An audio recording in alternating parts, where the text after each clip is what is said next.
Family, সবাই কেমন আছো? Good morning. আমি তো খুব খুব খুব ভালো আছি। তো তোমরা আগের ব্লগে দেখেই নিয়েছো, আমি এসেছি বাড়ি অনেক দিন পর।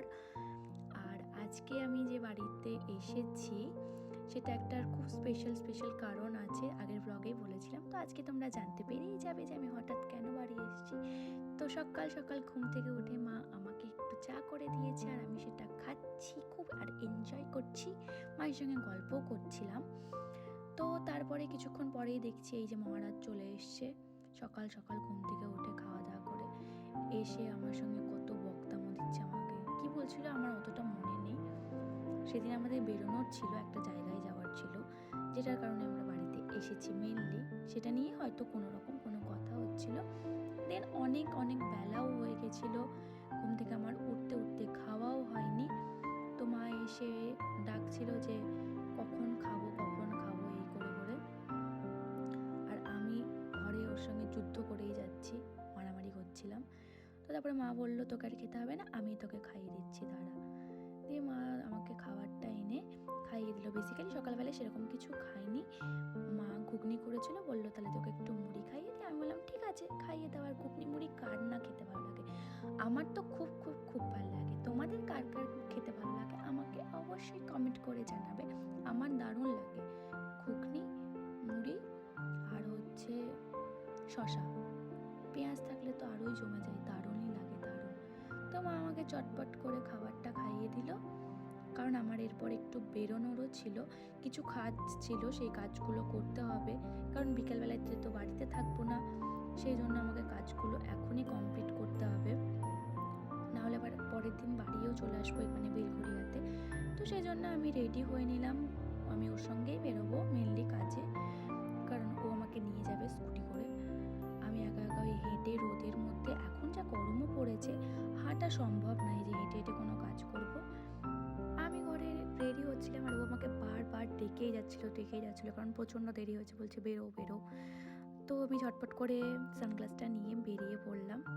আর অ্যাকচুয়ালি ব্যাপারটা কি হয়েছিল, যদি তাড়াতাড়ি না বেরোতাম, কারণ আমাদের ব্যাক করে এসে আবার স্নান খাওয়া দাওয়া করে তাড়াতাড়ি বিকেলের জন্য বেরোতেও হবে, ওই জন্য ও খুব খুব তাড়াহুড়ো করছিল যে কাজটা করে ও বাড়ি যাবে, গিয়ে ফ্রেশ হবে, খাওয়া দাওয়া করবে, স্নান করবে। তো তাড়াতাড়ি করে ফার্স্টে বেরিয়ে গেছিলাম দাদা ভাইয়ের কাছে। ওর কাছ থেকে আগে ও আমাকে যে যে কাজগুলো দিয়েছিল সেগুলো আগে বুঝে নিলাম, আর একবার জিজ্ঞাসা করে নিলাম কনফার্ম হওয়ার জন্য। দেন সব কাজগুলো কমপ্লিট করে এসেছিলাম ছোটদা ভাইয়ের দোকানে।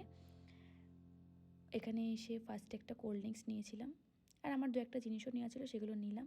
আর এই যে ওকে কোল্ড ড্রিঙ্কসটা যখন দিয়েছে, দেখো ও বোতলটা খোলার জন্য কত কত স্ট্রাগল করছে। আর ওকে বলছিল যে তুই এইটুকু জিনিস পারিস না, একটা কোল্ড ড্রিঙ্কসও খুলতে পারিস না, কি আর বলবো তোকে। তো এই করে ওর সঙ্গে গল্প করে আমি বাড়ি চলে এসেছিলাম। আর বাড়ি এসে ফার্স্টে স্নান করেছি ঝটপট, তারপরে খাওয়া দাওয়া করে আমি রেডি হয়ে নিয়েছি।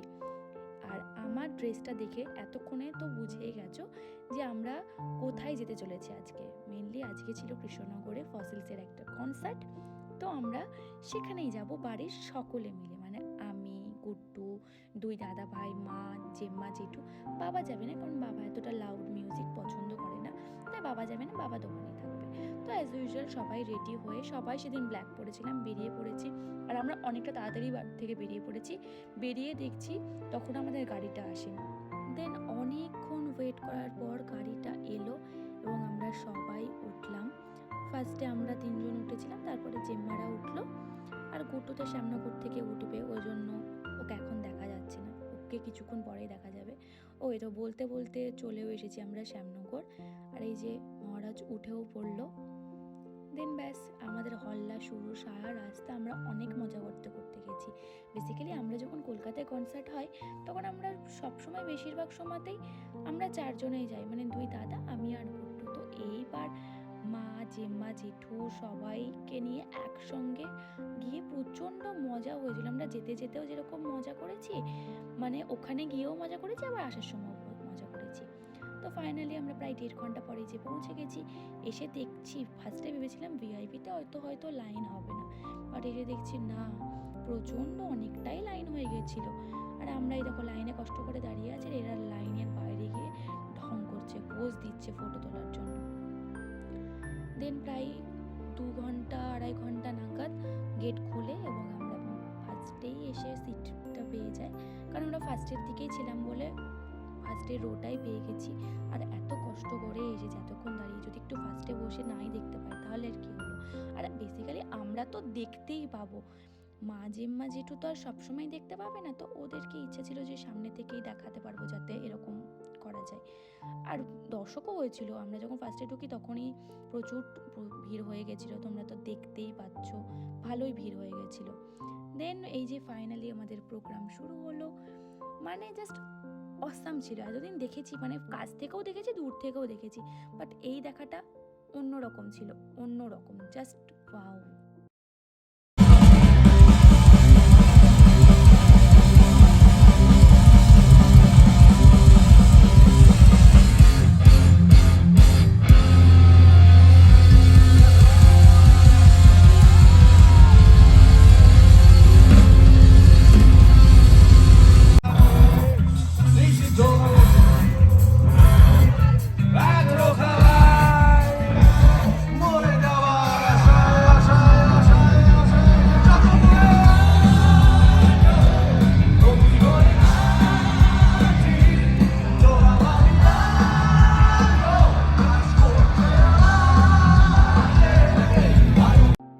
এখন বাজে ঘড়িতে প্রায় 10টা থেকে 10:30 হবে।